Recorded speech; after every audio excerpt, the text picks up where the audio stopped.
ఇంకా bounce back అవ్వాలని చెప్పి చాలామంది అంటున్నారు. ఆయనకు ఉచిత సలహాలు ఇస్తున్నారు. ఏం చేయాలి? రవితేజ గారు మళ్ళీ ఇదివరకట్లా కిక్ లాగా అలాంటి సినిమాలు ఇవ్వాలంటే ఏం చేయాలి? ఇప్పుడు ఒక మాట మాట్లాడతానండి. ప్రతి ఒక్కరు కిక్ అని అంటున్నారు కదా, ఒక డైలాగ్ వేస్తాను. ఇప్పుడు ఒకే జోనర్లో ఒక పర్సన్ సినిమా తీస్తున్నప్పుడు ఏంది ఎప్పుడు చూసినా ఇదే జోనరా అంటున్నారు.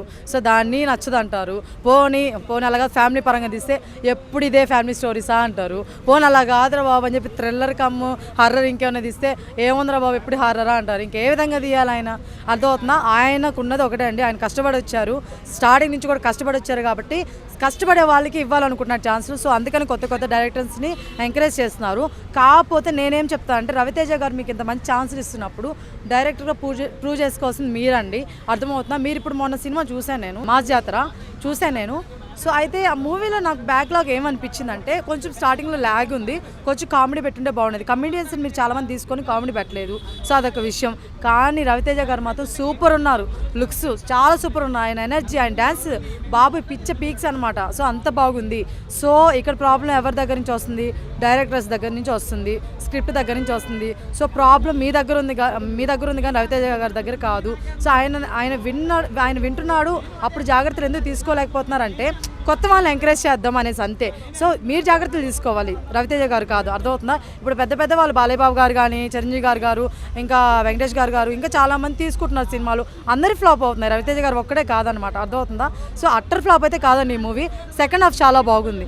అర్థమవుతుందా? ఫస్ట్ హాఫ్ బాగాలేదు కానీ సెకండ్ హాఫ్ చాలా బాగుంది. అయితే మేడం, కొంతమంది యాంటీ ఫ్యాన్స్ సోషల్ మీడియాలో ఉంటున్నారంటే, రవితేజ ప్రతి సినిమాలో తనకంటే ఏజ్లో చిన్నవాళ్ళైన హీరోయిన్స్ని తీసుకుంటున్నారు. శ్రీలీల అలాంటి వాళ్ళు ఆయనకంటే ఏజ్ ఫ్యాక్టర్ బాగా కనిపిస్తుంది కదా, అవసరమా అని చెప్పి కొంతమంది అంటున్నారు. ఆ విమర్శలకి ఏం చెప్తారు? యాక్చువల్గా ఇప్పుడు హీరోయిన్ తీసుకునే ఛాన్స్ అనేవి రవితేజ గారు కాదనమాట తీసుకునేది, డైరెక్టర్ గారు. ఎందుకంటే ప్రొడ్యూసర్ గారు కూడా వాళ్ళకి ఎంత లిమిట్ ఉందో అమౌంట్ పరంగా, సో ఆ లిమిట్లో తీసుకుంటున్నారు. ఇప్పుడు నయనతార గారికి చాలా అడుగుతారు.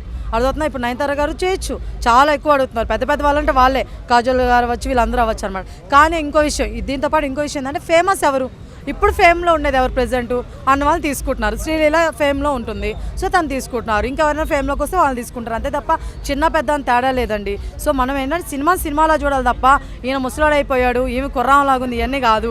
అక్కడ ఫ్రేమ్లో కరెక్ట్గా కనిపిస్తున్నా లేదా, అది మెయిన్ మనకి ఇంపార్టెంట్ అనమాట. సో అది లాస్ట్ క్వశ్చన్. నితిన్ కానీ రవితేజ కానీ ఇంకా షెడ్యూకి వెళ్ళిపోయారని చెప్పి కొంతమంది బహిరంగంగానే సోషల్ మీడియాలో కామెంట్స్ పెడుతున్నారు. రవితేజ గారిని ట్యాగ్ చేసి ఆయనకే ఉచిత సలహాలు ఇచ్చే ప్రయత్నం చేస్తున్నారు. నిజంగా షెడ్యూకి వెళ్ళిపోయారనే పదాన్ని మీరు నమ్ముతారా? అంటే రవితేజ గారు నితిన్ గారిని అడిగారు కాబట్టి చెప్తున్నాను. నితిన్ గారు అయితే మాత్రం చాలా జాగ్రత్త పడాలండి. ఎందుకంటే మొన్న తీసిన సినిమా తమ్ముడు ఎంతవరకు కరెక్ట్, అసలు ఏది బాగాలేదు. మీకు అంటే మీరు చూసుకుంటారు కదా, మీకు తెలుస్తుంది కదా, అస్సలు బాగలేదు ఆ సినిమా. అర్థమవుతుందా? ఎలా అసలు అంటే మీరు చూసేటప్పుడు కనీసం చూసుకోవాలి కదా. ఫ్యాన్స్ ఎలా మీ నుంచి ఎక్స్పెక్ట్ చేస్తున్నారు? మంచి సినిమాలు చేశారు, గుండెజారి గల్లంత అవ్వచ్చు, ఇష్క అవ్వచ్చు, ఇవన్నీ చేశారు. ఇలాంటి సినిమాలు మళ్ళీ తీసుకొని రండి. అలాంటి సినిమాలు ఆ జోన్ అనట్లేదు, కొంచెం ఆలోచించండి. ఓకేనా? డైరెక్టర్స్ కానీ ఎవరైనా మీ స్క్రిప్ట్ చెప్పేటప్పుడు చూసుకొని రండి. అర్థమవుతుందా? ఇప్పుడు మీరు సంవత్సరం 2-3 సినిమాలు తీయక్కర్లేదు, 2 సంవత్సరాలకు ఒక సినిమా తీసినా మంచిగా తీస్తే చాలా బాగుంటుందని నా ఫీలింగ్ అనమాట. ఇంకా రవితేజ గారు మీకు చెప్పాను ఆల్రెడీ. సో ఆయన కొత్త వాళ్ళకి ఛాన్సులు ఇస్తున్నారు, డైరెక్టర్లు చూసుకోవాలి. ఇదంతా రవితేజ గారు కాదు. ఎందుకంటే అంత మంచి వ్యక్తి, అంత పెద్ద వ్యక్తి, అంత కష్టపడి వచ్చిన వ్యక్తి. ఆయన మీరు నిలబెట్టాల్సింది మీరే, డైరెక్టర్లు. అర్థమవుతుందా? నితిన్ గారు అంటారా, ఆయన గొప్ప వ్యక్తి కాదని నేను చెప్పట్లేదు. కాకపోతే నితిన్ గారు అయితే తీసుకునే అవకాశం ఉంది. ఓకే, వీళ్ళలాగా అని చెప్పి డైరెక్టర్లతో కూర్చొని మాట్లాడుకొని చేసుకుంటే బాగుంటుంది నా ఫీలింగ్. కానీ ఒకటండి, లేట్గా తీసినా పర్లేదు, మంచి సినిమాలు తీయండి. చాలా వరస్ట్ అయిపోతుంది ఈ మధ్య, నిజం చెప్తున్నాను. స్టోరీలు ఎక్కడైనా చూస్తే సేమ్ స్టోరీలు ఉన్న పర్లేదు. ఎలివేషన్స్ అన్న కొంచెం గొప్పగా పెట్టండి, ఆ మ్యూజిక్లో ఏందో. మొన్నైతే మీరు తప్పుగా అనుకోవద్దు, వెంకటేష్ గారి మూవీకి ఒకటే కొంచెం బాగా అనిపించింది అనమాట. ఈయన భీమ్స్ గారు, మీరు మొన్న రవితేజ గారి మూవీకి సాంగ్స్ ఓకే బాగానే పర్లేదు, కొంచెం బాగానే కొట్టారు. బ్యాక్గ్రౌండ్ ఏందండి, మీరే పాడేస్తున్నారు. అక్కడ పాట రావాలా, బ్యాక్గ్రౌండ్ మ్యూజిక్ రావాలా? చెప్పండి, ఏంది అసలు అది? అంటే ఏందండి అది? అదొక మ్యూజిక్కా? తమను చూసి నేర్చుకోండి కొంచెం. అర్థమవుతుందా? చూసి నేర్చుకోండి. ఏ లెవెల్ అసలు, మాస్ జాత చూపించారు క్లైమాక్స్లో. ఆ లెవెల్ ఉండాలి మ్యూజిక్, అది ఆ లెవెల్ లేదు అది.